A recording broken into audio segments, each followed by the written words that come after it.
Spotlight is proudly sponsored by HEC Media.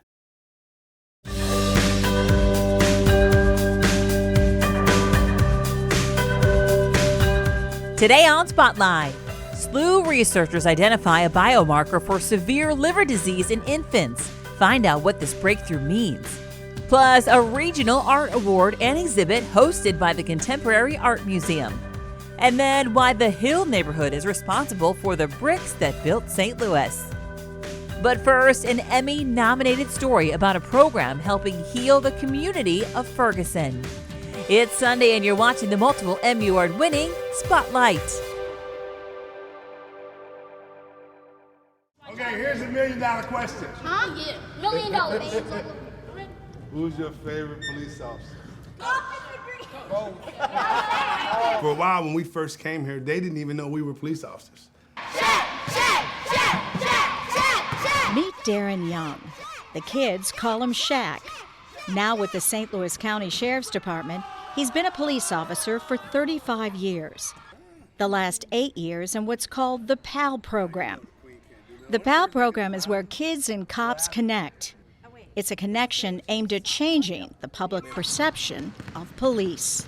Tomorrow, remember, we are going to have South County coming up. We're going to play a nice friendly game of kickball. We're going to have some pizza. We're going to play dodgeball. Our job is humanizing the badge. It's building relationships with the community.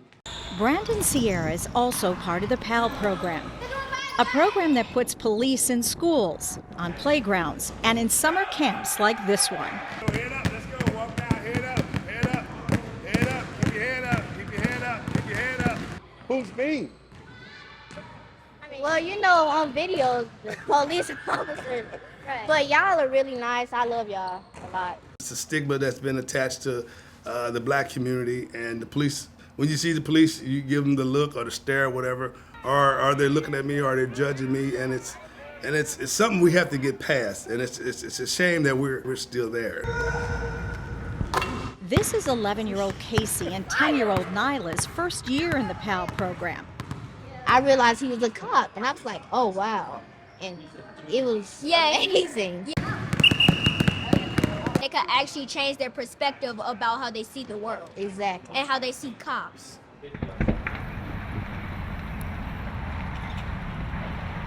In 2015, many of the officers now in PAL were on duty during the Ferguson riots. It was a difficult time, especially for those like Officer Brandon, who was a school resource officer. They called us out to be involved on the front lines of the riots, so we'd have a lot of issues back at school. Sometimes the same kids we'd meet on the street or in our schools as well. 1 year later, out of a need to heal the divide between the cops and the community, the PAL program was formed. For officers like Darren, that wound is still healing. When I come here, excuse me. What are the tears?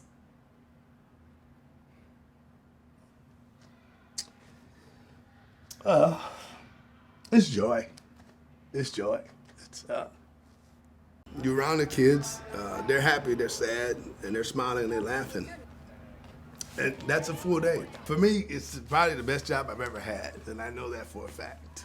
When you have the ball in your hand, you can take 3 steps and must pass to a teammate. These bonds we've established over the 6-7 years are unmatchable. We have kids that have gone up to college now. They call us with issues. Hi, sweetheart. Hey. How's work? It was good. It's hot up there. In some cases, a bond so strong, they become family. This is the kind of stuff that we were talking about, like when you take a car loan out. Yeah. Sergeant Jennifer Williams, one of the founding members of the St. Louis PAL program, now fosters 19-year-old Dalen Kincaid. Their connection began in 2020 when reports of abuse in his home sent Dalen to the University City Police Station. I responded to the University City Police Department, and I sat with Dalen that night for probably about 8 hours. I felt that night that my back was against the wall, but I knew, she didn't leave. Something told me. I was like, I was telling myself, like, you good, bro. Dalen was raised by his grandmother, who had recently died. He didn't have many options. It did touch my heart because we were there for some time. I know anyone else would have been like, I washed their hands with it and eventually went home, Nowhere near the goals and aspirations and passions that we have inside. That day I prayed, and I prayed the whole day that, you know, I will get a good opportunity, you know, to be able to have a successful life. I planned on leaving with this child from the University City Police Department that night. I planned on it. And the state put him in a facility instead. From there, Dalen went on to live with his Pee Wee football coach, who later died of COVID. All the time, Jennifer stayed in his life. He had his own room at her house. Today, Dalen is thankful to the cops, including his now foster mom, for coming to his rescue. I probably, you know, either been in jail or locked up. Jail, you know, dead, you know, honestly, it's hard to talk about sometimes. That's your goal. Okay, so if you don't feel like you've gotten as much done in class that day that you would have liked to have done, what's your goal? It was a blessing. It was God touching me, and it was God talking to me, telling me that he got me. Dalen now lives with Jennifer and her 16-year-old son, Mac. In the fall, Dalen will be at Missouri Valley, where he received a football scholarship. What does the future look like going forward? I just see us still being the happy family we are, you know, me telling them, calling them, hey, you know, I ordered y'all tickets for the game, you know, ordered y'all tickets for the Jets game. Honestly, that's where I see it going. Jennifer has since retired. The program cut to just 2 or 3 officers due to a need for more cops on the streets. But to Jennifer and the officers that remain, PAL's purpose still stands. It showed me there was a purpose, and we could make a difference in law enforcement, and we can do it directly with children's lives. It's going to be generation after generation. This isn't a short-term solution. This is a long-term possibility. I would love to see programs like PAL all over the country to say, okay, hey, if this is what it takes, then that's what it takes. I mean, we got to try something. So why not PAL? You have a YouTube channel? You can shout it out.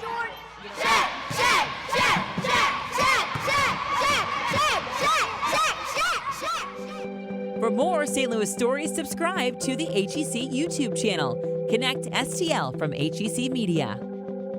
It's one of the most precious times in life when nothing is supposed to go wrong. We never wanted this diagnosis, but I look at my daughter and she is perfectly made.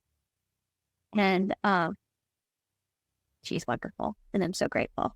Erin Carr's baby girl Tess was born with a liver disease. Erin would soon learn so much about it, but what she didn't know would sometimes be terrifying to think about. She couldn't even speak its name. It took a year before I could say Alpha 1 out loud. I just said, well, you know the thing, because it felt like the boogeyman was going to get us, and I couldn't run fast enough. Alpha 1 antitrypsin deficiency. There it is. Those words parents like Erin hear for the first time. For short, we call Alpha 1.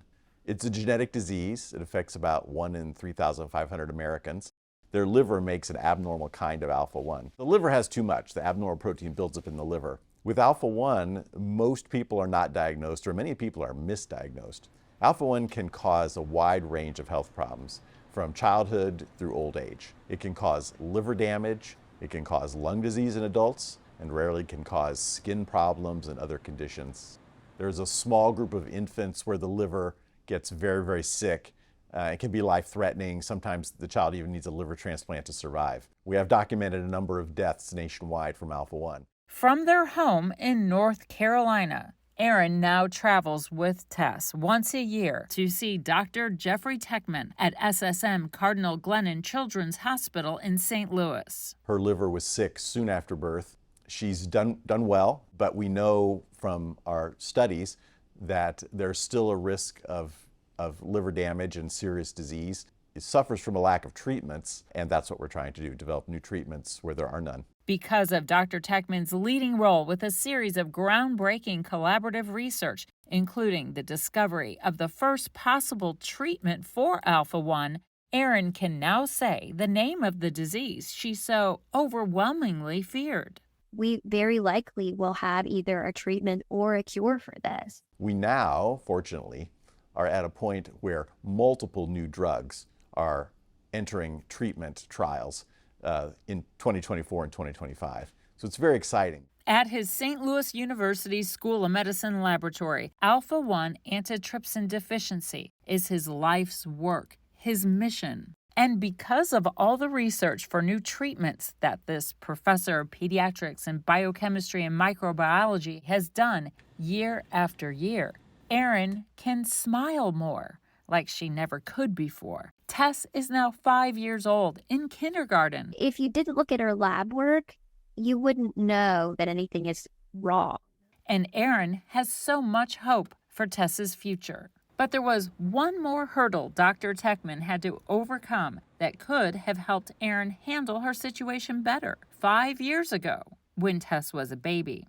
I probably wouldn't have felt though the boogeyman was going to get us. We have been unable to predict which infants and children would go on to life-threatening disease and which would do well. And as we test new drugs, it's very, very important. Techman went after that missing piece of the puzzle for families like Erin's. It's a math problem, a mathematical method to predict who's going to do badly and who's going to do well. It worked. Techman is the senior author of a study successfully identifying biomarkers for severe alpha-1 liver disease in infants. Can give us a prediction of small children that 10 years in the future might have life-threatening disease or not.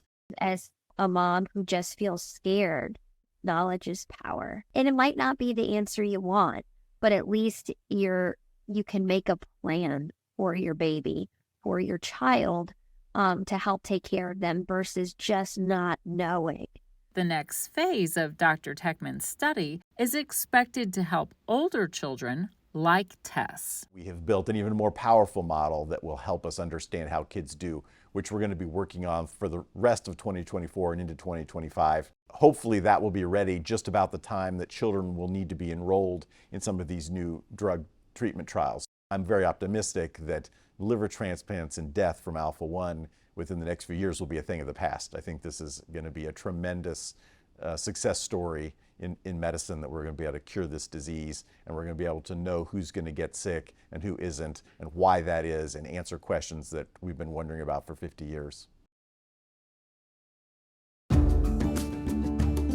For original programming and award-winning content, explore hecmedia.org. Find all of your favorite genres, including the arts and sciences. Go in-depth with the latest research. Get insight into new technologies. Learn about breakthrough discoveries. Find it all in one place. Explore hecmedia.org.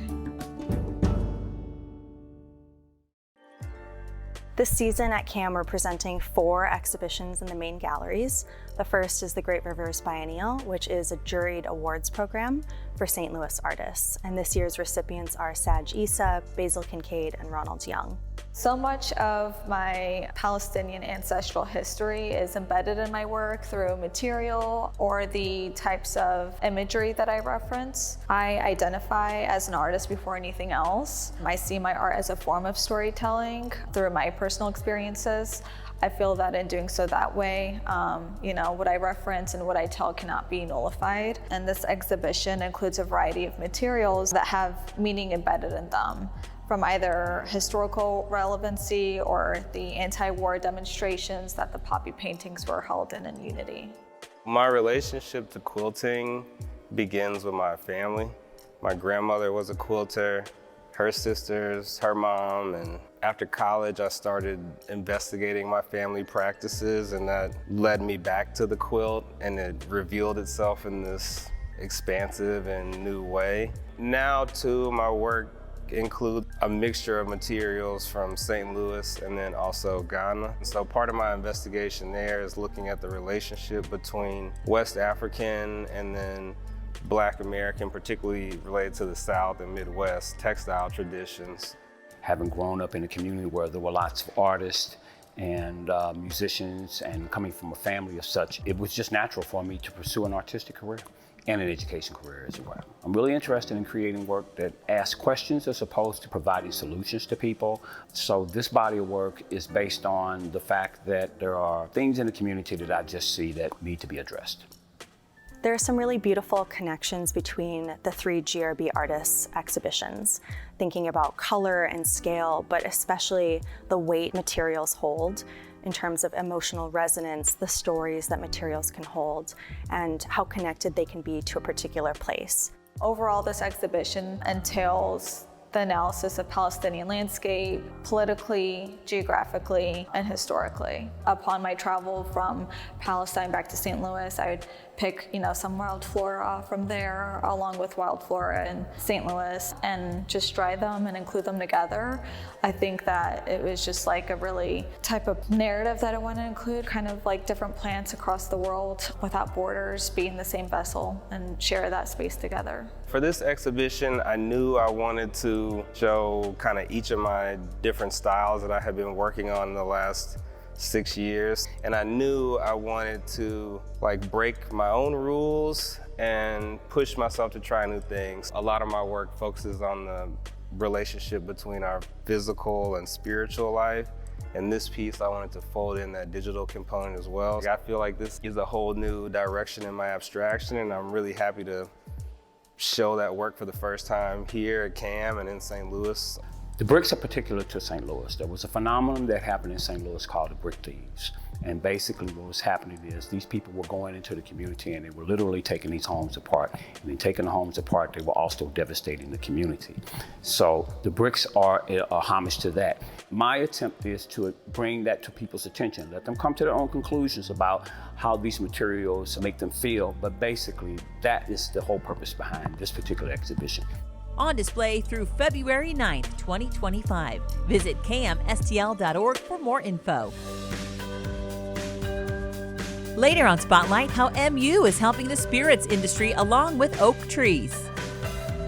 History Spotlight, brought to you by HEC Media and the Missouri Historical Society. Hello, I'm Dr. Jody Sowell, President of the Missouri Historical Society in St. Louis, and this is History Spotlight. The architecture of St. Louis is epitomized by red brick. Public historian Amanda Clark explains why the Hill neighborhood is responsible for the bricks that built St. Louis. Ask most people today why they are coming to the Hill, and they'll quickly say the food. But if you ask them why did the Italian immigrants come here, whose food traditions that we enjoy now, and the answers are not quite so quick. The answer's all around us in the form of St. Louis's beautiful red bricks. The Hill neighborhood, as well as Dogtown nearby, that all sits on top of a huge clay deposit known as the Cheltenham Syncline. And that clay deposit gave rise to the clay industry here in St. Louis. So pit mining, where they would strip away the top of the ground, or people going down deep into the ground to mine clay, bring it back up, and then turn it into bricks and tile and clay. The Hill neighborhood, bound by Kings Highway, Hampton, Southwest, and Manchester Road, was originally known as Fairmont Heights. And Fairmont Heights was a community of mostly Germans and African Americans that had settled there to work in the clay mines and brick-making factories nearby. In the late 19th century, you start to see a wave of northern Italian immigrants that move into the area, starting to work in those jobs. And at first, it's mostly men living in boarding houses and makeshift housing. Over time, though, they start to bring family members to the area. They build churches, they build schools, they build permanent homes, and an Italian immigrant community starts to form. That same exact thing is happening not too far away, just to the north in the Dogtown neighborhood. Irish immigrants were moving to the area, working in the clay mines, and creating community there. Work could be found not just in the clay pits and the clay mines, but also in the brick-making factories that were all along Manchester Road. And these places were making high-quality bricks, clay tiles, clay pipes that were not just being used in St. Louis, but shipped out everywhere. And this was a huge industry that would sustain the area well into the early 20th century. There's still a few clues left on the landscape to this not-so-distant past. One is Barra Park. Barra Park now has soccer fields and a playground, but originally that was Laclede Christie Mine number 7. So you see that physical space left in the built environment. Also, you have businesses like Volpe Foods, right? They've been a staple on the Hill since 1902, but they got that early success because they were making these small sausages that were perfect for the miners to put in their pockets and take down into the mines. So when you head to the hill to enjoy their famous food, say a little thanks to those immigrants that came before and pulled that clay out of the ground and built up this beautiful city of St. Louis. Next week on History Spotlight, the tale of a ghostly horse and buggy that the Globe Democrat claimed was haunting St. Louis streets in the late 1800s. To learn more about the Missouri Historical Society, visit mohistory.org. HEC Media. Recognized, celebrated, honored time and again for excellence in the industry. HEC Media has been bringing home the hardware for over a decade. Arts and education to author talks, magazine shows and documentaries, individual craft achievements to overall excellence. Find all of the award-winning content at hecmedia.org.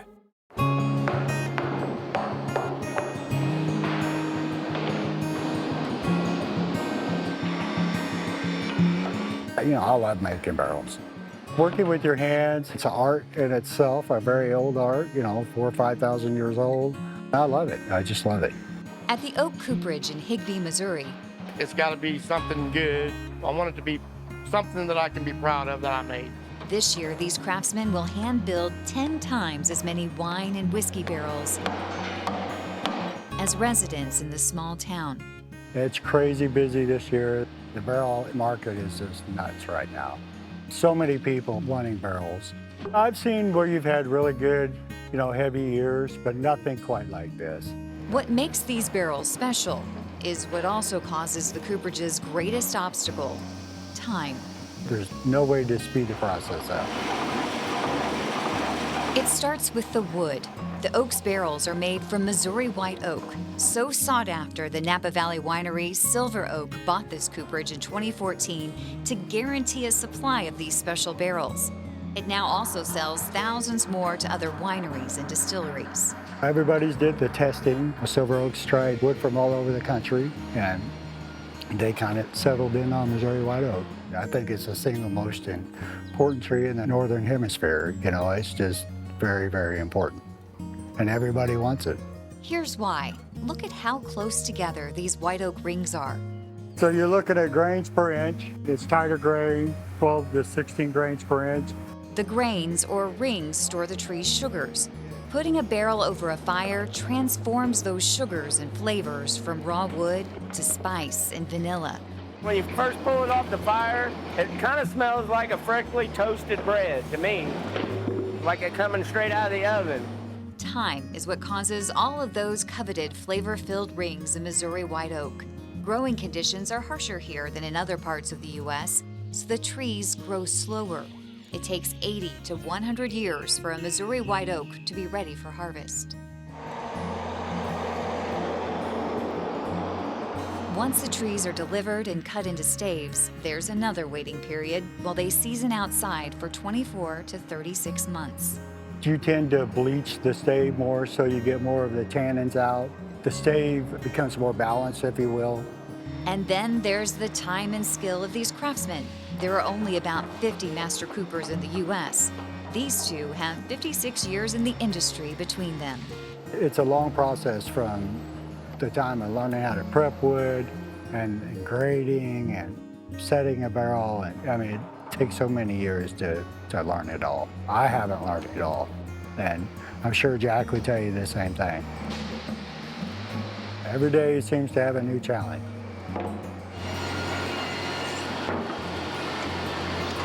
It's a process steeped in precision.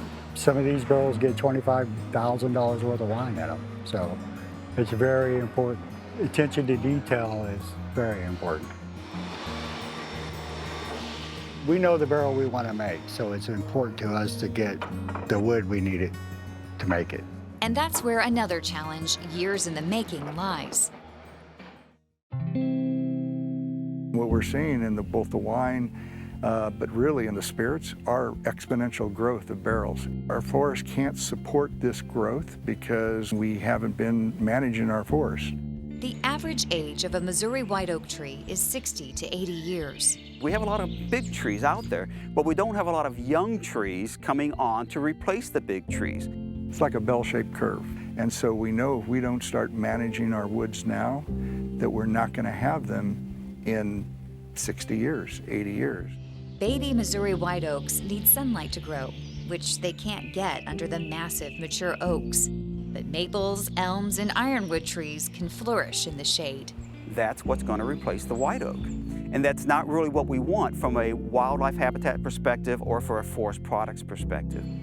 White oak trees are very important for wildlife. So there's over 400 species of insects that use oaks in general, and over 100 wildlife species feed on acorns and depend upon acorns for their survival. So it's just an iconic species that we really can't do without. To ensure the future of white oaks in Missouri, MU School of Natural Resources started the Sustainable Forestry Initiative, funded by hundreds of thousands of dollars from Independent Stave Company, the world's largest barrel manufacturer, which happens to be based in Missouri, as well as other cooperages and distilleries around the state. You got a little white oak seedling right there. Yeah, it's probably a little seedling sprout. It looks like it has been nipped back a couple of times. But that's your future forest. The initiative recently hired Brian Schweiss to educate the public on how to continue to grow this tremendous resource. One of the greatest challenges is that 83% of the forests in Missouri are owned by private landowners, and a very small percentage of those landowners are actively engaged in managing their forest land. The Davis family bought these 80 acres in 1986. But it wasn't until the Sustainable Forestry Initiative that Joe Davis brought in a forester. I think a lot of landowners care deeply about their property, but probably make some missteps because they're not trained foresters. This looks excellent. You know, they came in, they took out a number of trees, created what we call a little group opening to get enough sunlight down here. A lot of white oak regeneration, impressive on the white oak regeneration. And then this is just tremendous cover for wildlife too. There's browse and escape cover in here. Blackberries coming on. This is wonderful.